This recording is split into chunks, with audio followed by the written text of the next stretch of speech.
The sky above Varelia was a fractured prism of smoke and shattered crystal, the remnants of orbital bombardments hanging like bruises in the atmosphere. Burned-out husks of biomechanical towers jutted from the blackened earth, their once glorious spires reduced to silent twitching carcasses. Lieutenant Kael Thorne stepped over the remnants of a hybrid drone, its twitching limbs still leaking iridescent plasma that shimmered across his boots. His breathing was shallow, regulated by the oxygen recyclers embedded in his reinforced battle exosuit, a gift from Earth Concordate's elite Vanguard Corps. The soft flicker of static on his tactical HUD whispered that command was gone. Communications severed. The unit lost. He was alone. Silence wasn't supposed to fall this hard after war. Yet it enveloped him like a vacuum until he turned a corner into the collapsed core of an enemy structure and saw movement. Not a drone, not an ambush, but something unmistakably alive. Amid the rubble, tangled in translucent filaments of broken Varelian biocrystal, was a figure of such haunting contrast that it stilled the very tempo of his heart. Pale silver skin dusted with crimson streaks. Hair like woven starlight matted with ash. A Varelian. Female. Alive. And watching him with wide, frightened eyes that flickered with residual bioluminescence even in pain. Every Earth directive screamed in his mind to leave her, to finish the job, to preserve humanity's edge. But the trembling in her limbs, the rise and fall of her broken breath, and the jagged shard protruding from her side told a different story. She had been left behind. By her own kind or by fate, he could not tell. But something about the way her fingers weakly curled around her side, her body curled in defiance rather than surrender, broke past the sterile calculus of military strategy. He moved to her side, knelt with the same hands that had snapped enemy rifle stocks in half, and began assessing her wounds. The crystalline shard was organic part of the building's living wall, driven deep into her flank. Her armor was ceremonial incomplete, as though she had been caught between roles royalty and soldier dignity and despair. With calculated precision, Kael activated his medical interface. He sprayed a stabilizing mist over the wound, watching her bioluminescent pulse slow from erratic flashes to something more regular. Her breathing steadied. He did not expect gratitude. He did not even expect comprehension. But what he saw in her eyes as she fought to remain conscious was not hatred. It was confusion. And something far more dangerous, hope. Her hand reached for his arm feather-light, and uncertain as if seeking proof that he was real. Her touch shimmered against his armor, triggering a cascade of light that spiraled outward, illuminating the chamber with a spectral glow. In that brief moment, a spark ignited not of romance, not of understanding, but of resonance. He slid his arms beneath her, surprised by how weightless she felt. The temperature of her skin oscillated in tandem with his own biosignature, as though her body was learning him, adapting already. As he lifted her from the rubble, her form nestled instinctively against his chest, and he felt the sharp rise of her heartbeat. Not erratic, not terrified, but attuned. Behind them, the ruins shifted, groaned, and collapsed. Kael didn't look back. The war was not yet over, but something deeper had just begun. The wind across the surface of Varelia sliced between the fractured crystal formations, like knives of frozen data, carrying with it the scent of ozone-scorched stone and decomposing war machines. Kael moved with cautious purpose, his steps muffled by ash and the crumbling detritus of once living architecture. In his arms, the Varelian female Lysara remained limp, her bioluminescent aura flickering dimly beneath layers of dust and blood. Her breathing was steadier now, shallow but rhythmic, and each breath seemed to synchronize more closely with his own, a detail he chose not to dwell on as the ruins loomed taller and more alien with every step. Their escape route wound through what had once been a ceremonial pathway, now twisted into a death corridor of broken sentinels and collapsed force field spires. The HUD in his visor struggled to keep up, constantly recalibrating as residual Varelian energy fields interfered with Earth Concordate tech. Kael paused only to stabilize her weight, shifting her into a piggyback carry when his arms grew fatigued. Her body responded unconsciously, arms tightening around his shoulders, head settling near the base of his neck. Her skin, even in unconsciousness, shimmered faintly where it met his sending involuntary feedback pulses into his suit's environmental systems. The interface logged them as anomalous biometric events. He logged them as something he couldn't explain. Each hour brought new hazards, unstable terrain, automated defense drones stuck in corrupted feedback loops, and seismic aftershocks from the bombardment. Kael navigated all of it with grim precision, every motion a calculation driven not just by survival, but by an ever-deepening instinct to protect the being clinging to him. At one point, under the collapsed remnants of what had once been a Varelian memorial tower, they encountered a vertical crevice too narrow for two. He lowered her, gently wrapped her in a thermocloak, and wedged himself through first. Then he reached up his hands, gripping her waist, and felt the jolt like a magnetic lock snapping into place as their contact triggered another pulse of radiant light. Once through, she nestled against him again. Her eyes opened briefly in the glow of a low-burning Varelian beacon embedded in the wall. She studied him not with fear or suspicion, but with unspoken inquiry, as though trying to match his form to a memory she hadn't yet lived. She traced his jawline with her gaze, blinked, and fell back into unconsciousness. He didn't speak. There was nothing he could say that wouldn't sound like betrayal to his own orders. The landscape began to change, shifting from desolation to something older, untouched by war. The architecture grew smoother, more organic. Arched tunnels breathed faintly with residual energy. These were not defense sectors or industrial zones, but ancient sanctums. Kael recognized none of the structures, but his suit's sensors identified complex energy matrices embedded into the stone geometries that spoke of cultural reverence, not warfare. It was here, in the hollow remains of a chamber with a domed ceiling of living crystal, that he found shelter. Inside, the light bent, strangely responding to their presence with slow, rhythmic pulsations. The chamber walls bore etched glyphs that flickered with residual bioluminescent energy, responding to Lysara's aura as it stirred with faint strength. Kael laid her upon a low platform embedded with filament veins of unknown alloy.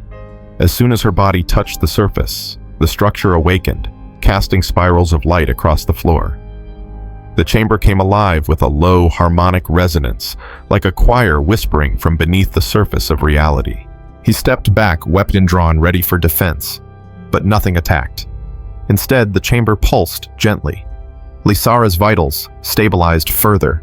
Her light brightened incrementally, and Kael felt through the soles of his boots and the marrow of his bones the ancient intelligence embedded in the room, recognizing something, not just her, but him, or rather, the two of them, together. He paced the perimeter, checked every corner for traps, and when satisfied, returned to her side.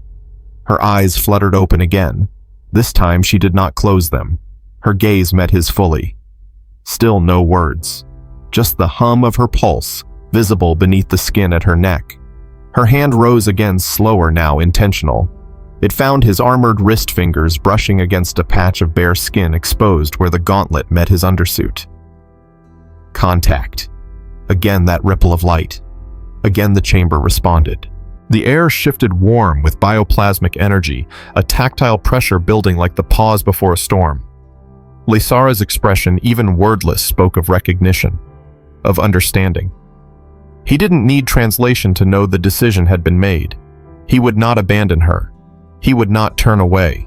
He would carry her further if needed, fight again, if required. But in this moment, the first true moment since the war had started, he understood something fundamental had changed, not just in her, in him. The chamber responded with rising intensity as the residual energies within began to align their synchrony, no longer random, but geometric, purposeful, almost ceremonial. Veins of soft amber light branched out from beneath the platform where Lysara rested, spiraling outward like a nervous system awakening after centuries of slumber. Kael felt it in his chest. First, a warmth that bypassed armor and logic humming in his bones, vibrating in harmony with his heartbeat. His HUD flickered, momentarily distorted, as the biosensors detected something it could not quantify: dual resonance. Lysara's bioluminescence surged not in sharp pulses of pain or stress, but in fluid, rhythmic waves. Her limbs stirred gently like silk beneath water, as though she were no longer simply healing, but integrating. The walls around them adjusted in color, temperature, transitioning from cold crystalline whites to warm, living hues of gold, rose, and dusk violet. Kael approached, and the floor beneath his steps rippled, not threatening, but inviting. The chamber had identified them both. Not as invader and inhabitant, not as enemy and royalty, but as two biological entities capable of something more. At the foot of the platform, a pedestal rose. Embedded within it, nestled in a cradle of luminous threads, was a construct, unlike anything Kael had seen in Earth Concordat records. It was not weaponized, not surgical. It pulsed like a heart, fluid-filled and semi-organic, with two openings just wide enough for a human and a Varelian to enter side by side. A healing matrix, perhaps. But more than that, a relic of bonding. His mind recoiled from the thought at first. This was not the plan. This was not protocol. And yet his body was already answering the resonance. Lysara sat up slowly, supported by the hum of the platform.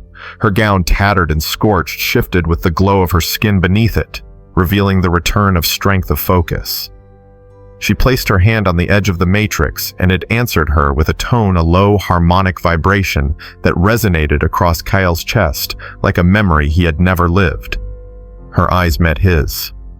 They did not plead, they did not demand, but they carried knowledge that what they were about to step into was irreversible. He crossed to the opposite side, laid his palm on the twin node, and the chamber closed around them in a cascade of light. Inside, the walls dissolved into constellations, star fields mapped not on astronomy but on thought, memory, pain, and longing. Kael could feel her presence no longer just beside him, but within him, not invasive, not dominating, but harmonizing. His breath caught as emotional feedback pulsed through their shared environment, fragments of her childhood rituals in the Varelian sanctum, flashes of her fear when the bombardment began, her awe at his first touch. In return, she received his memories of Earth, his failure to protect his squad, the silence of command, and the sharp stab of guilt when he chose her over the mission. They stood facing each other now, bare of armor, bare of pretense, clothed only in light. Her hand lifted, touched his chest. The warmth spread outward like concentric circles on still water. He stepped forward, reached for her in return, and when their hands clasped, the chamber ignited in full. A lattice of radiant strands wove around their bodies, spiraling up their limbs, converging at their joined hands. The bond was not metaphorical. It was biological, molecular, a convergence of DNA, thought, and spirit. The system recognized their compatibility, exceeded all thresholds, and elevated the process into something mythic. Within the matrix, their cells communicated, sang across the chasm of species and science. Lysara's luminous essence intertwined with Kael's grounded solidity. His heartbeat adjusted to hers. Her breath matched his tempo. Their thoughts began to overlap, not merged but synchronized like twin engines finding the same rhythm. Then came the climax, not of bodies, but of beings.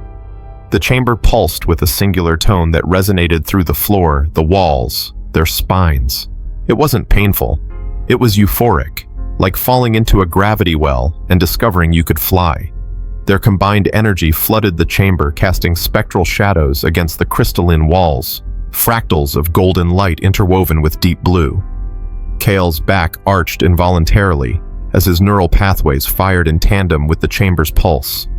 Lysara reached upward, and their forms were lifted, suspended in zero-point equilibrium. A singular strand of light formed between them, hovering in the air, an embryo of possibility, unshaped but alive, flickering with the colors of both bloodlines.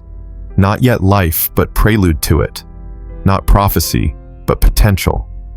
The chamber stabilized, then dimmed. They descended, lowered gently to the platform once more, but changed. Kael looked down at his hand, the skin now threaded with faint silvery veins of alien resonance. Lysara's skin shimmered with hints of human warmth, her natural glow now tinted by earthborn hue. They were still themselves, but also more. And outside the Matrix, the war had not waited. The battlefield lay in stunned silence, pierced only by the residual hum of energy still reverberating from the fallen constructs. Above, stormlight fractured through the Virelian sky, cascading over Kael and Lysara, as if the heavens themselves bore witness to the transformation unfolding beneath. The Earth Concordat's dropships arrived first, descending in synchronized formation, their gleaming hulls reflecting not just sunlight, but the golden resonance still emanating from the pair below. Soldiers disembarked in rigid formation weapons, ready eyes wary not of enemies, but of the unknown. Kael stood beside Lysara as she rose slowly, her palm still resting against the faint pulse in her abdomen. Her skin shimmered with light patterns that undulated in time with Kael's breathing. The moment the Earth Concordat commander approached, every sensor on his suit went wild. Kael's vitals, once strictly human, now pulsed with biofeedback loops unreadable by military diagnostics. Genetic markers had shifted, emotional signature paired, neural fields harmonized. It wasn't just biological bonding, it was systemic convergence. The commander, flanked by high-ranking officers and a diplomatic AI drone, scanned Kael and Lysara wordlessly. Every readout from their gear was invalid. Every assumption they'd brought with them dissolved under the weight of empirical data. And then from the opposite horizon, Virelian guardians emerged from the ancient tunnels, silent silver-robed sentinels adorned in crystalline armor. They moved with regal precision, forming a mirrored half-circle around the pair, acknowledging Lysara with a gesture so subtle it carried centuries of tradition. At the center of it all stood Kael and Lysara. Between them, harmony radiated. Their union was no longer secret. It was spectacle. The data from Kael's onboard recorder had already reached Earth's upper command. The Virelian sanctums, long silent, had begun transmitting again for the first time in generations. And now gathered in one place were the representatives of both civilizations, watching uncertain yet compelled. The AI drone hovering nearby began to unravel simulations. Scenarios that had once predicted species divergence now split into thousands of new branches, each shaped by the unprecedented variables that stood before them. The child was the wildest of those variables. Lysara's hand curled more tightly over her midsection as the energy there responded to the collective scrutiny. The harmonics intensified not in defense but in declaration. The light flared outward, drawing shapes in the air, vortexes, fractals, symbols not seen since the prophecies etched into Virelian vaults. Kael could feel the pull within himself as well. He reached out and took her hand, and the moment they touched, the patterns spiraled outward like a ripple across dimensional membranes. The Earth Concordat commander attempted to speak, but the sound was drowned by the resonance. Not just auditory, emotional, spatial. The machines embedded in the Earthborn and Virelian gear reacted simultaneously, bridging code across incompatible platforms, rewriting interfaces in real time. His rifle's targeting system fused with her energy-tracing glyphs. His combat HUD now accepted Virelian script without translation. The two technologies, once deadly to each other, had begun speaking the same language. Then the real transformation began. The residual constructs, inert and scattered across the field, stirred faintly. One by one, they began to hum, not hostile but curious, drawn to the harmony. Their systems, corrupted by war and fragmented protocol, detected the unified resonance and attempted synchronization. Where once they had attacked indiscriminately, now they recalibrated. Kael and Lysara turned as one toward the largest of them, a biomechanical titan designed for siege warfare. It rose, joints cracking, weapons armed, then paused. Kael stepped forward, letting the child's pulse bleed through his own aura. Lysara followed, her fingers tracing the same waveforms in the air. The construct responded. Its core shifted. A beam of light rose from its crown and projected a three-dimensional lattice patterns of Virelian architecture fused with Earth tactical overlays, a hybrid map. The machine had recognized them as something new, command not by rank but by resonance. Together they approached the construct, hands raised in mirrored gestures. When they touched the outer plating, the entire structure lit up. Systems once corrupted by centuries of misaligned protocols began to unravel, restoring purpose. Other machines followed. Autonomous defense units turned toward them and deactivated. The battlefield, once littered with chaos, quieted under the influence of two souls aligned across biology, ideology, and dimension. What emerged in that moment was not just peace. It was architecture, A framework, a new protocol built not on treaties or fear, but on shared presence. The Varelian Council, witnessing the event through psychic relay, declared it the Awakening. The Earth Concordat, still scrambling to explain the inexplicable, could only acknowledge the outcome. They had not just fought the final battle, they had changed the rules. The child at the center of it, still unformed, still in the warmth of its mother, sent pulses of its own now. Each one matched to the machines, to the relics, to the memory banks buried in stone and steel. It understood what neither species had dared to. That union was not surrender. It was evolution. And the world began to shift again. The crystalline halls of the Varelian Spire of Unity rose once more, not rebuilt by labor or force, but awakened by resonance materializing from dormant molecular scaffolds that had lain still for millennia. Energy danced across every surface, alive with intention. Where once two worlds had stood in mistrustful tension, now emissaries from both sides walked side by side, following the trail of glowing harmonics left in the wake of Kael and Lysara. The very air was softer now, fuller.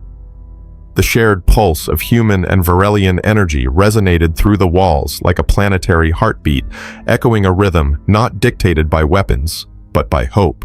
Inside the sanctum, Kael stood in ceremonial uniform, no longer soldier's armor, but a synthesis of earthborn polymers and Varelian lightweave. His posture was still battle-ready, but his presence had softened his expression, tempered by days filled not with conflict, but with something far stranger: acceptance. Beside him, Lysara walked, her gown woven from strands of crystallized resonance, each fold a living response to her breath. Her skin glowed not merely with the light of her species, but with warmth that was undeniably earthborn. Her bioluminescent markings now fused with copper and deep rose gold colors of life yet to come. At her center, the presence of their child grew more radiant with each passing day. Not just a growing life form, but a developing nexus. The patterns of energy surrounding her womb had begun to change, coalescing into shapes that neither Earth nor Varelian scholars could fully interpret. Spirals intersected with glyphs, flowing scripts drawn from both planetary languages, as if the unborn had already begun writing a lexicon only it would understand. Diplomatic gatherings convened around them, not in confrontation, but in learning. Where once Earth commanders had barked orders, and Varelian oracles had spoken in riddles, now they listened. To one another. To the resonance that pulsed when Kael and Lysara entered the room. To the machines that recalibrated themselves upon detecting the family's presence. Some called it magic. Others classified it as post-biological synergy. It made little difference. What mattered was the change. It was visible, measurable, irreversible. Kael had never been one for prophecy, yet even he could not deny the symbolism. A child born of two bloodlines, once considered genetically incompatible, now thriving, reshaping the technological and metaphysical landscape around them. It began small repair drones adjusting their protocols to match Lysara's biofield. Then expanded Earth Concordat vessels, suddenly able to enter Varelian space without triggering planetary defenses.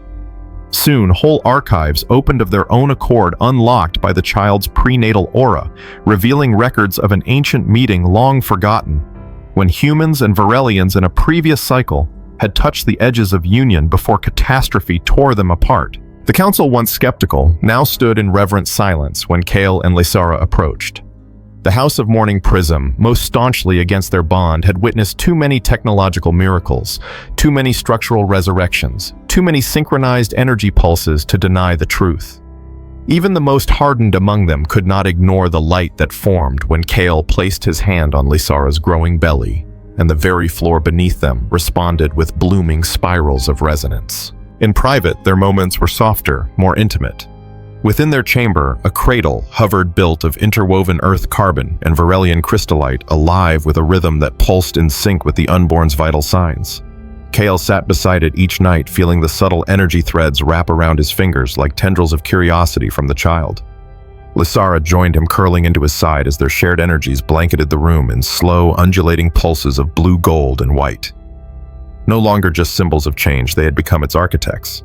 The night before the ceremony that would declare peace permanent, Lysara stood at the window, hand pressed against the glass, watching as the twin moons of Virelia aligned in the sky, a celestial event said to mark the beginning of new epochs. Behind her, Kael approached. He wrapped his arms around her waist, his touch sparking soft light across her skin. Beneath her hand, the child shifted, sending ripples of gentle resonance outward like a dream forming in light. Kael rested his forehead against hers. No words were exchanged. There was no need. Thought flowed freely now, emotions traveling between them as easily as breath. What he felt, she felt. What she feared, he calmed. What he hoped, she believed. In the silence, they both sensed the future not in exact outcomes but in potential. Endless, powerful, and fragile. The following day, when they stepped onto the platform before the combined councils, their presence was met not with applause, but awe. The chamber, shaped like a spiraling helix of earth steel and Virelian quartz, lit from floor to ceiling the moment their feet touched its center. It was not staged. It was not planned. It was a response. A world acknowledging what had been born through the fusion of heart risk and sacrifice. As they faced the assembly, Lysara's hand drifted to her belly once more. The child within responded. Across the chamber walls, ancient glyphs flared to life. Prophecies once thought allegorical, now glowing with literal truth. Kael tightened his grip on her hand.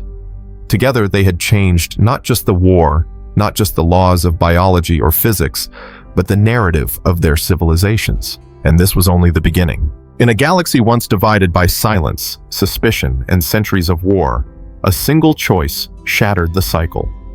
A soldier who chose compassion over orders, a princess who trusted instinct over protocol, and a bond born not from strategy, but from resonance.